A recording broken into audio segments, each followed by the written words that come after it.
Hello everyone, আসসালামু আলাইকুম। আশা করি আপনারা সকলে ভালো আছেন। ফিরে এলাম আপনাদের জন্য নতুন আরও একটি রেসিপি নিয়ে। আর আজকে আমি আপনাদের সাথে খুব ভাইরাল একটা রেসিপি শেয়ার করব। সেটা হচ্ছে ডিম মশালা। এটা তৈরি করা কিন্তু খুবই সহজ আর এটা খেতেও খুবই টেস্টি। চলুন তাহলে আর কথা না বাড়িয়ে দেখে আসি এটা কিভাবে তৈরি করতে হবে।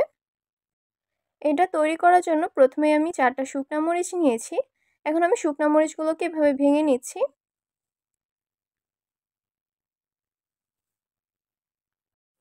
এখন আমি নিয়ে নিচ্ছি হাফ কাপ শসা কুচি।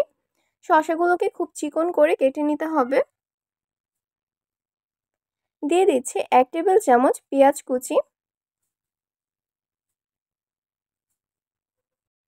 দিয়ে দিচ্ছি 1 টেবিল চামচ ধনিয়া পাতা কুচি।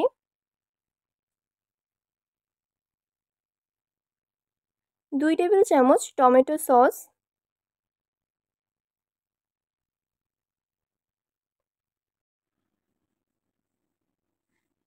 আর দিয়ে দিচ্ছি 2 টেবিল চামচ কাসুন্দি।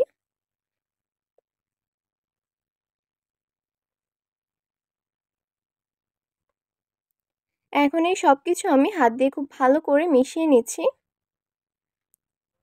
এটা খুব ভালো করে মিশাতে হবে যাতে একদম নরম হয়ে যায়।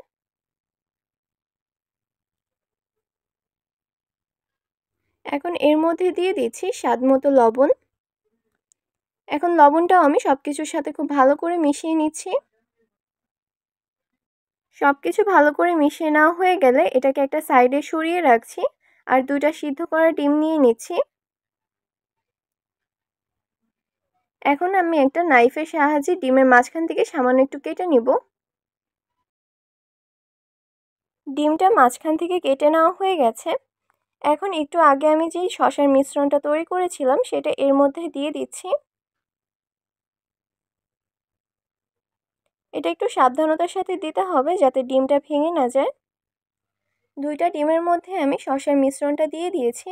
এখন এর উপর দিয়ে তেঁতুলের চাটনি দিয়ে দিলেই তৈরি হয়ে যাবে ভাইরাল ডিম মশালা। দেখলেনই তো এটা তৈরি করা কতটা সহজ। আর এটা খেতে কিন্তু খুবই টেস্টি। আপনারা অবশ্যই বাসায় একবার ট্রাই করে দেখবেন। তো আমার আজকের রেসিপিটি এই পর্যন্তই। সবাই ভালো থাকবেন, সুস্থ থাকবেন এই কামনা করে আজকের মতো এখানেই শেষ করছি। আল্লাহ হাফেজ।